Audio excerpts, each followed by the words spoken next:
listening to Off the Rip. Let's get it. We got Drew Hanlen on here, man, a STL legend. They say the number one NBA skills trainer in the world, you are. So we got a legend in the building today. Appreciate you, Drew, being here. No, I appreciate you. You're repping the OG pure sweatshirt too, which I love. Drew. I got to, Drew. I'm not gonna say I'm one of the originals, but I feel like I was a youngin. You know what I mean? You really, I feel like a hero in the city of St. Louis. So we just appreciate everything you've done, and I just want to give you flowers.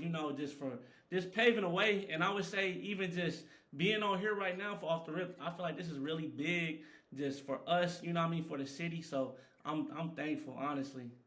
No, man, it's fun. I trust me. That's a cool thing that I love about people from St. Louis. I feel like we all stick together. We all want each other to win.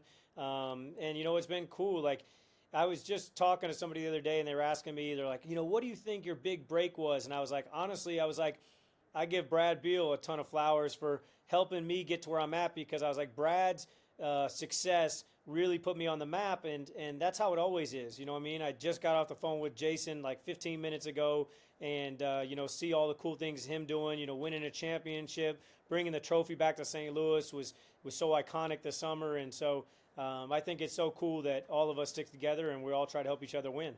No, definitely. Yeah, I feel like it takes a village, a community. I feel like to go the farthest. So I'm happy that you know what I mean. You definitely, like you said, Brad brought you up. You would Tatum, so it's that's major, honestly. But before we speak more, I would say Brad and Tatum. Let's speak on like the upbringing in St. Louis. Drew, we know you 314 is your home and city. How was it like growing up in St. Louis?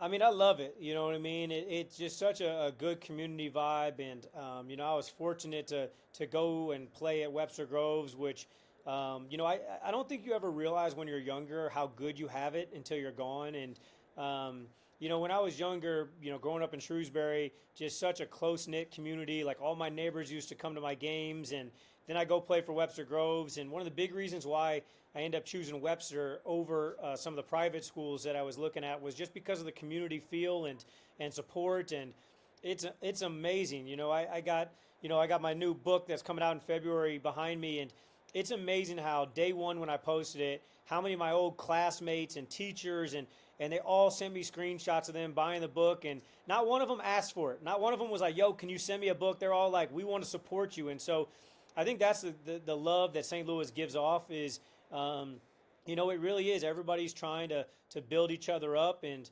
I still, when people say, like, where are you from? It's always St. Louis. Where do you live? It even hurts me to say that, like, I live in LA now because I'm like, I'm St. Louis through and through. When I people feel ask me, that. like, they're like, yo, who's your baseball team? I'm like, the Cardinals. They're like, who's your football team? I'm like, I don't have one because we don't have one. So that's just how I am, and that's how I'll always be. Got you. So, Drew, let's get back to the beginning. How did you get into playing basketball? Like, what brought you to that? I just loved hoop. I was like any other kid. I played every sport imaginable. I was probably better actually at soccer than I was basketball. Then I was a quarterback in football, played baseball. Like I did everything, but I just had this love for basketball.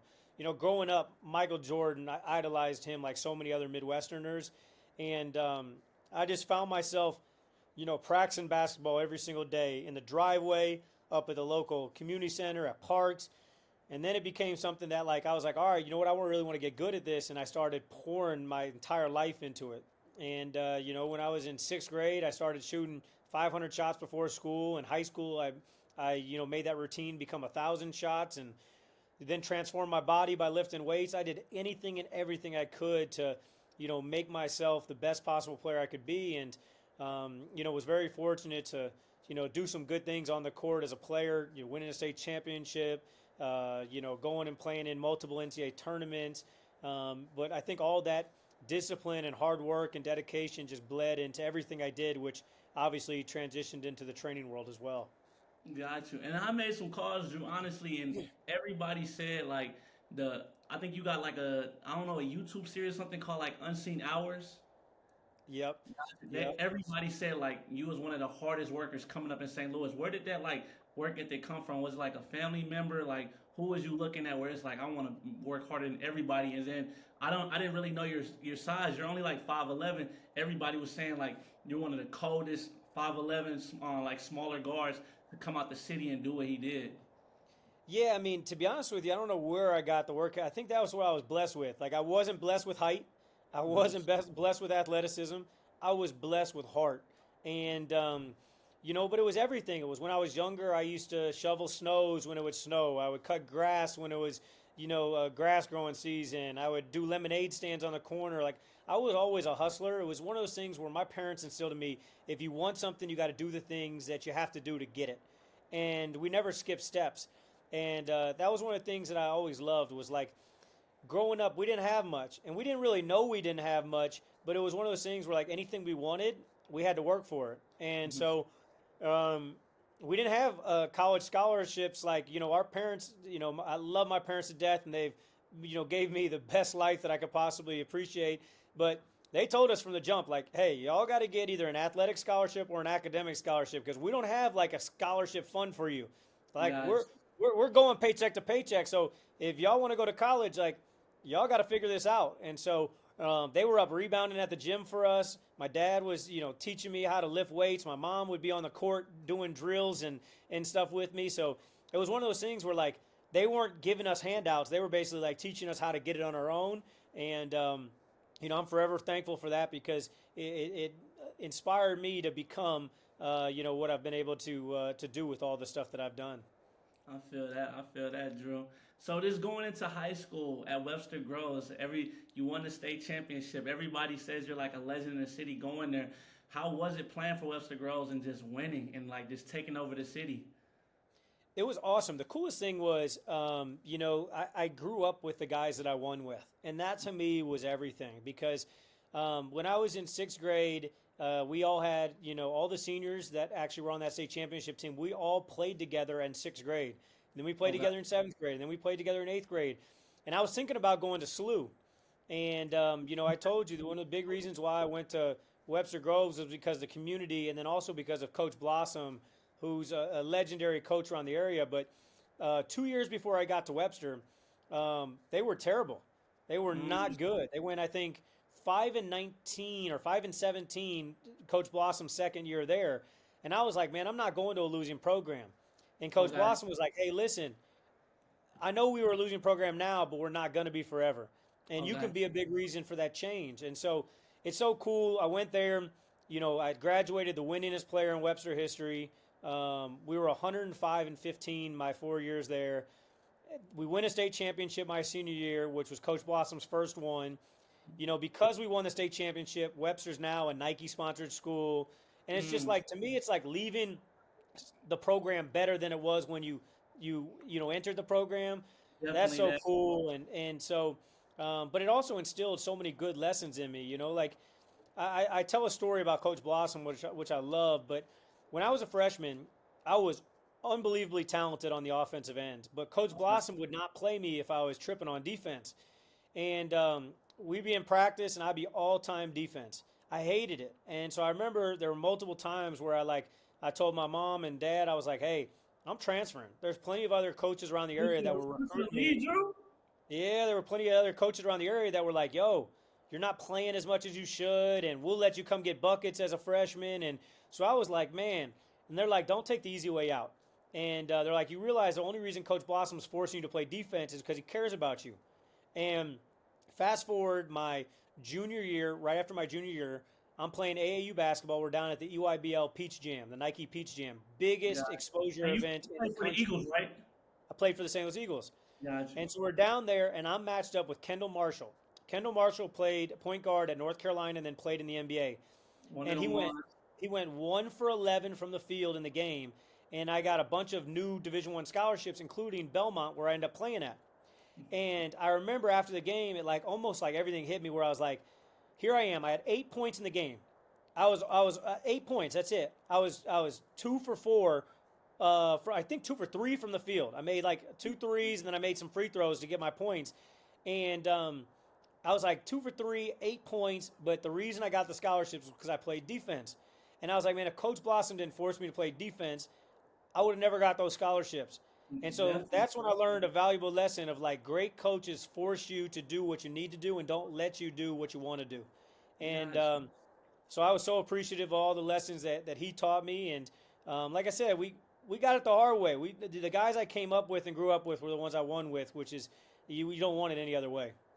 No, I feel that. Now tell me this story, Drew. Was this in high school or college? I was hearing something about you had a really bad ankle injury you played on. Yeah, it was the day before my before our Final Four game, my senior year. Mm. Um, I tore some ligaments in my ankle, So and this is in college, this was in high school. in high school, high And school. yeah, so I tore some ligaments in my ankle, and so then I remember like my coach was like, man, his daughter was crying like, how are we gonna win? Drew's gone, like, and I was like, there's no way I'm not playing. Like we had not won a state championship. We had beat every team around town. But we had never won. And also, my junior year, we lost in overtime to McClure North. And I was like, it had just a bad taste. I was like, man, there's no way I can't get my get back. You know what I mean? I feel And you. so, sure enough, we wrapped it up. I actually showed up to the Final Four game on crutches and end up playing and had 25 points in the Final Four game. And then, state championship game, I remember being in the back room and McClure North had Therese Roundtree and Anthony Booker and Femi John, all three Division One players, good friends of mine to this day. Mm. And I remember they came back in when I was getting my ankle wrapped, and they were like basically putting it in like a cast. And they were like, "Oh, it sucks that you're not going to be able to like win a state championship. We're going to win again." I remember like a minute left, 2 minutes left in the game. I walked over their bench and I was like, "Which finger should I put my ring on? Which finger should I put my ring on?" I'm like, man. And the funny thing is, what people don't realize is because I played on my ankle, I messed my knee up so bad. I had to have surgery that next month.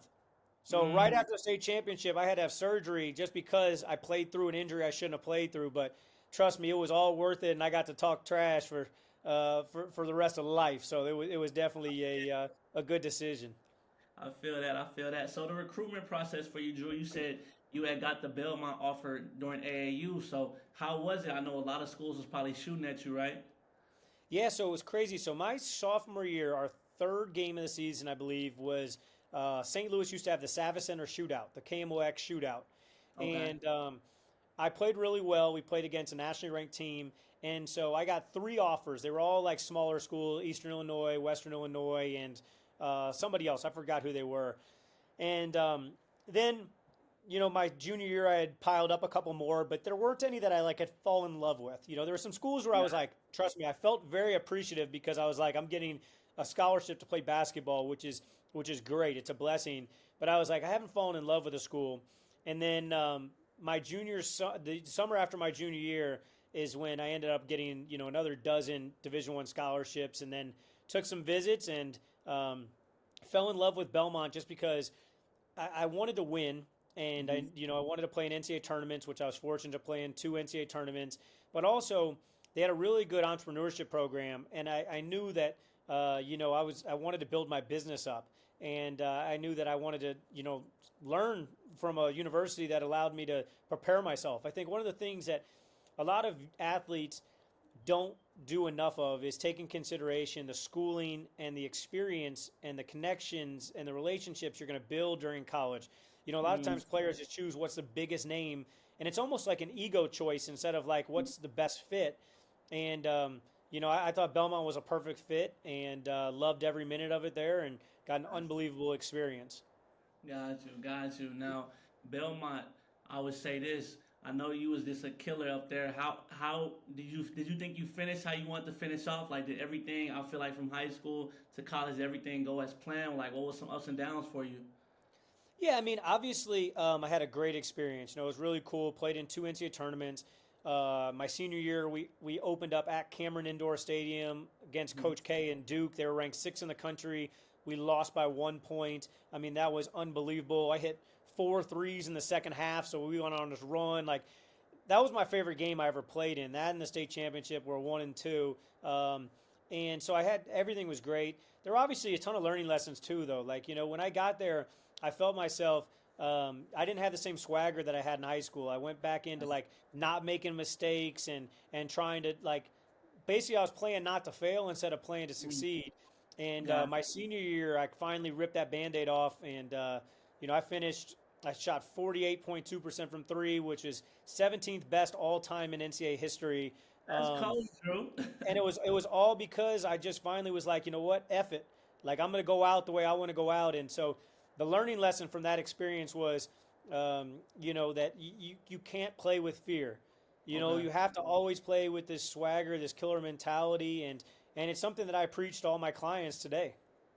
Got you, got you. So Drew, next I just want to speak on how did like pure sweat and the training come along? Like where did all this like come about? I know you had mentioned Brad earlier, like he was one of the ones that kind of helped you get to where you was. Like speak on that because like pure sweat, I feel like is you done really made real wide.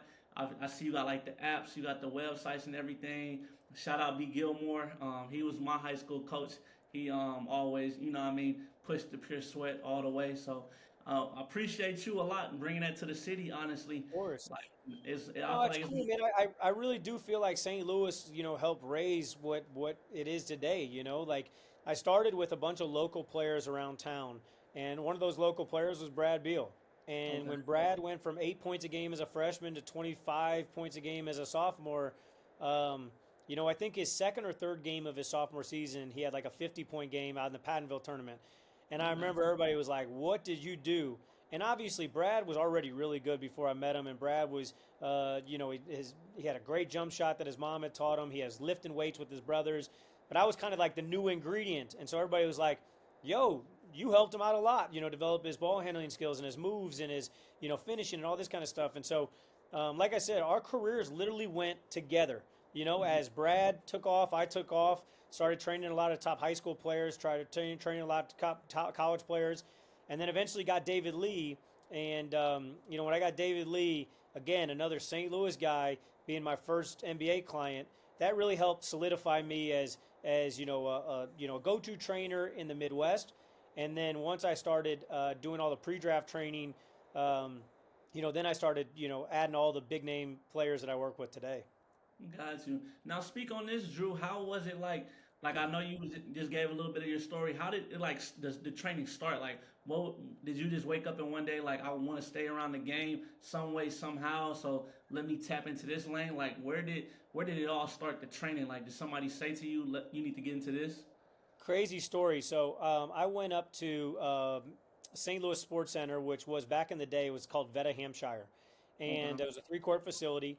And I went up there, and I wanted to be a referee because referees made $18 an hour, and I was like, $18 an hour in high school, that's good. That's good bread. So I was like, I'm gonna go up to be a referee.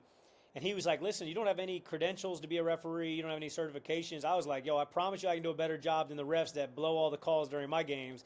He's like, that's great that you say that, but like, I need you to have certifications to be a ref. He's like, why don't I give you $18 to coach my kids team? I was like, perfect. I didn't really care. I didn't want to be a ref. I just wanted $18 an hour. So Uh-huh. I started coaching and this youth team, and I had so much fun doing it. But all I did was develop them. I was like, I don't want to run plays. I want to teach you guys how to be players. I got And you. then there was one day I was working out myself in the facility, and I was working as hard as I possibly could, like always. And I was by myself on a court, and I had my hands on my knees, bent over, dripping in sweat. And a parent came up and he put his hand on my. And I remember I like kind of jumped, looked back, and he's like, "Hey man, I've never seen somebody work this hard." He's like, "Can I give you $20 to work out my kid?" And George Baker was his name, and Matt Baker was a kid. I was the first player I ever worked out, and again, I was looking like I got a $2 pay raise. Like I'm no longer a coach, I'm a trainer now because I got a $2 pay raise. But then I started putting together academies. I had 96 kids I was training weekly. I had four groups of 24, and I was Mhm. running them when I was in high school. In So high school, also you started training early. I was training early. That's what people don't realize. Like, I had these kids were paying $200 a month, so I was making like $18,000 a month in high school doing training. And I I was remember like making that kind of money. Then I put together a book my junior year in high school. Started selling it my senior year. Self, published it. I went to Kinko's, FedEx, and got it, printed. And I ended up selling 5,000 copies out of the back of my car, out of my backpack. I you would go to hustling for real, Drew. I was hustling. So that's how it all started, man. It was not pretty. There were some nights where I promise you, there were some nights like I wrote a whole story about this in my book. But there were some nights where I actually slept in a car because I was like, if you only make $200 doing a camp or clinic, you're not trying to spend half of it on a hotel. So Hmm. you turn up the heat. And you just you lean that chair back, you turn off the car so you don't waste gas, and then when it gets cold, you wake up, and that's how it is. So, yeah, I had some crazy stories that people don't really realize, but that's what makes me appreciate all the success that I have now is because I remember what it took to get there. Got you, got you. So now everything that you're doing now currently, I'm guessing like Brad, David Lee helped you build these connections. Who I like I always say this. What are some of the relationships? How did you get into some of these rooms where you getting like the top guys like the Joel Embiid, the Tyrese Halliburton, the Tyrese Maxey? How did you get connected in with them? Just off the reputation, I'm guessing. The cool thing is a lot of them actually started early. Like, I started working out, Andrew Wiggins in the Mm, pre-draft, and Andrew Wiggins was Joel's teammate, so that's how I got Joel. And I started working with R.J. Barrett when he was in high school. His 15th birthday present, he asked to work out with me. That was his present, and sure enough, that's how that relationship started. Zach Levine, we started when he was in high school. He came to one of my camps, and then when he was at UCLA, he's like, "Hey, I want you to be my trainer," and then we've been training for the rest of his career. So a lot of it was just word of mouth of, Tyrese Maxey wanted to work with me because he saw Joel, working out. And that's how it always is. It's always, if you do a really good job with one person, then the other people want the same Kool-Aid they're drinking and I everything feel else that. rolls. I feel that. And then I know a year or so ago you played in that Adam Sandler movie. How was that? How did you get connected in with that? It was really cool. It was actually random, but I got a message one day on my phone, and it was like, "Hey, it's Adam Sandler. Blah blah. I'd love for you to be in the movie." And like I'm like, all right, who's playing with my phone? You know what I mean? Like I grew up watching all of Adam Sandler's movies. He was actually my favorite actor growing up. Just seeing all the Happy Gilmore and Waterboy and all the great movies that he had. And so sure enough, I'm like, all right, I'm gonna call because then and I'm like, oh, this is actually Adam Sandler. You know what I mean? And I do have celebrities hit me up a lot, but I always make sure that it's really them. And Gotcha. he's like, "Hey, I'd love to get you out here and make you a part of this movie and stuff like that." And so, trust me, I was in a very little scene. I joked around with my family because my mom was like, "Should we all watch the premiere together?" I said, "Listen." I said, if you accidentally reach in for popcorn and look down, you might miss my scene. But no, it was just cool to be a part of it. And, obviously the movie was a great movie. And it was just cool. You know what I mean? Like I said, like my favorite actor growing up to get to play alongside of him. My scene was with him and, got to rap with him. And I'm still friends with him to this day. So I thought it was really cool. Got you, got you. Now I know you just dropped the book, Drew. Let's speak on the book. What was this Got it all right about? here, baby. This is a pre-copy, but yeah, stop bullshitting yourself. Um, the reason I wrote it was I've been in a lot of rooms with successful athletes, entrepreneurs, just people in general that have had a lot of success. And what I've realized is there's a lot of commonalities. And the system that I use to help my clients get results is the same system I used with my dad to help him lose weight, and it's the same Mm, system that I use to build the business that I've had. And so I was like, you know what? It's selfish of me not to share this system. And so, the book is literally a system. It's motivation, it's untold stories of NBA stuff, it's also a ton of strategies, and it also has like a workbook where you actually like fill in details and stuff as you go so that you're building like your your blueprint out. So that's what mm. it's all about. It's like, if you're looking right here, like where you are and where you want to get to, but as you're filling out this, as you're going through the book, you're filling it out. So by the time you leave, you actually have a blueprint. You know exactly what's the next step to get to where you want to get to. And so the book is basically like doing an audit where you are, why are you at where you are, Mhm. where do you want to get to, why haven't you got there, how do we change the narratives in your head, how do we change the actions that you do, how do we change the way you're going about this. And if we change your actions, we change your mentality, and we build a strategic plan, then we can eventually shrink that gap, and eventually you'll get to where you want to get to. I feel that honestly. What you calling Drew? That's amazing. I feel like a lot of people need that. I'm gonna have to look into that. What's the release date on that book? February 11th, so right before All Star Weekend. Okay. Pre-orders are out now. It's been really cool. I was number 3 in Amazon on the books the other day. I was like, this is cool. One of my boys sent me a screenshot. I was like, yo, you realize like it's number 3 on Amazon right now in basketball books. So, I like I said earlier, I think it's one of the coolest things is the support that everybody's been around it. And I mean, I got stories in here from Brad Beal. I got stories in here from Jayson. I got stories in here from my high school days. I think that a lot of St. Louis people are going to really appreciate it because not only are they going to personally benefit from it, but they're also going to be familiar with a lot of the people involved in some of the stories that they never have heard before. Any stories you can tell us now about Tatum or Brad that's in the book or that's just Yeah, I mean, again, there's memory? there's some cool ones. Jayson, there was one really cool story about how Jayson got to start with me. Brandy, his mom reached out to me, and I said no at first. I said I wasn't going to train him. He was in eighth grade. I said he's too young. I only work at that time. I was only working with higher level players, and she had to call Brad, and Okay. Brad had to call me, and and then basically I said Brandy literally was on the phone with me and was like, I will take out a loan. I don't care how much I have to pay you. Like, I need you to work with my kid. And Uh, then Jayson, when I worked with him, Jayson and Joel Embiid wrote the forward. And so Jayson wrote a cool story about, he was like, the first workout we ever did, I had to throw up twice. Like, I left the court and said I had to get a drink so I could go throw up, but I was like, I wasn't going to quit. And so, that's a really cool story. There's, some of Brad Beal when Brad, there was one summer where he came in my gym. He's like, "What's next?" Like, he always asked me like, "Where are you taking me next?" And I was like, "Yo, can you get to 30 points a game?" And he's like, "Bro, there were only 10 people in our lifetime that had averaged 30." And uh-huh. Brad was like, "You know how hard that would be?" And so I started talking. I was like, "Yo, you averaged 25 last year.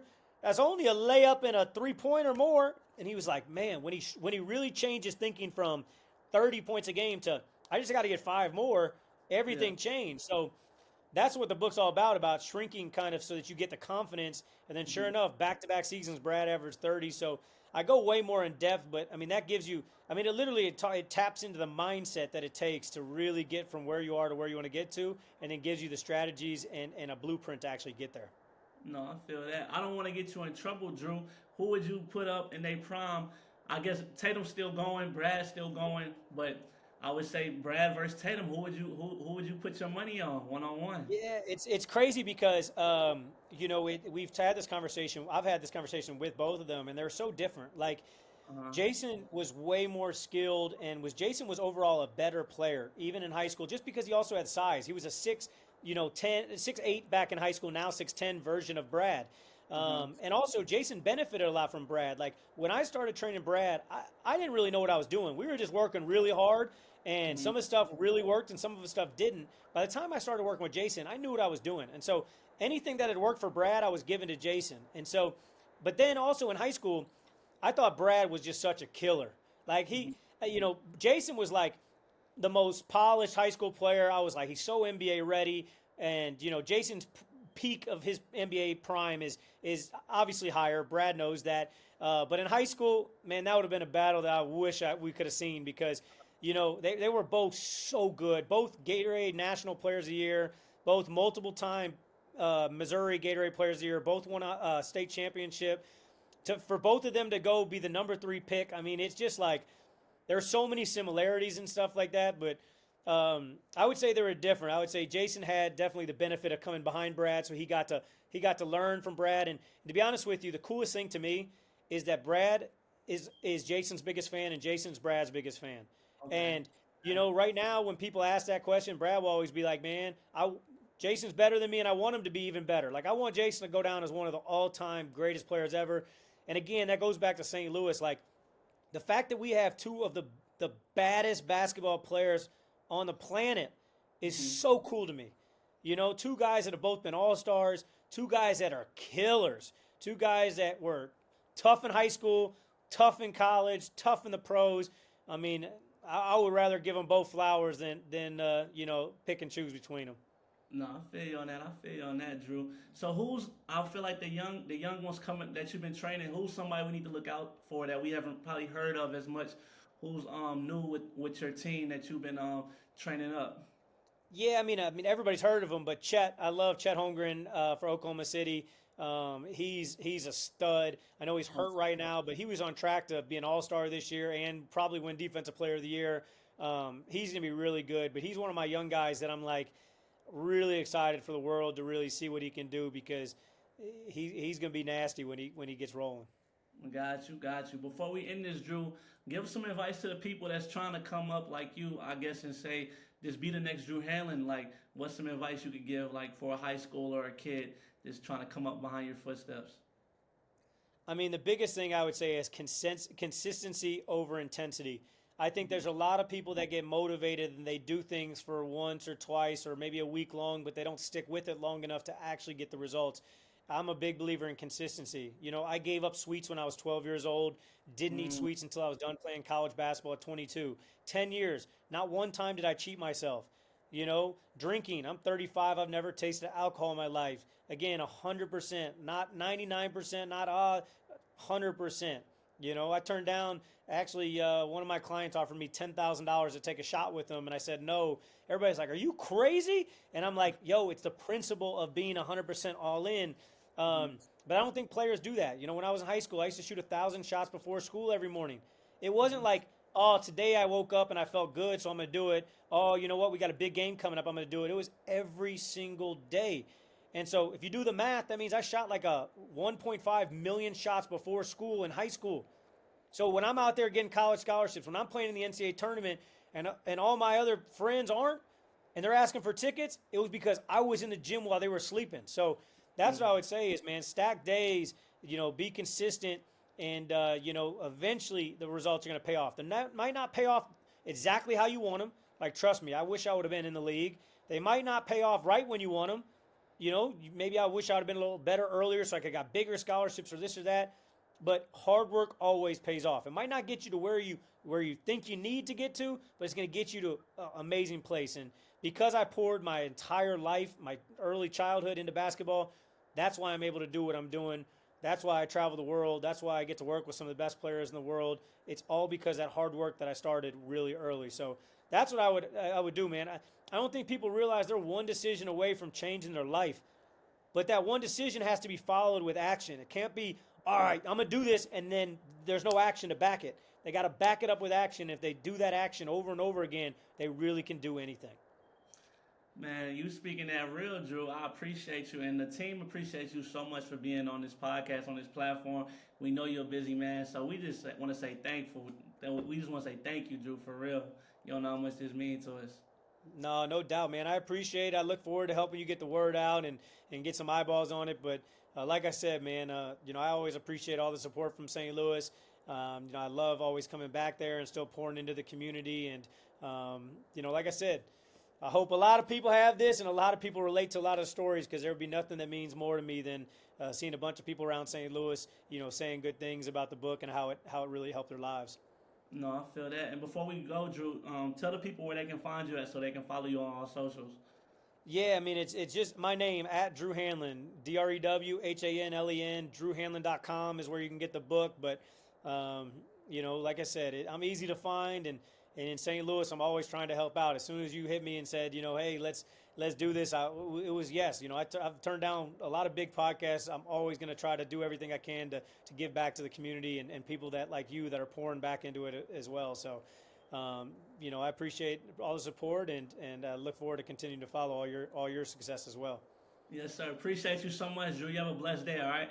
Awesome. You too, my man. Off the rip.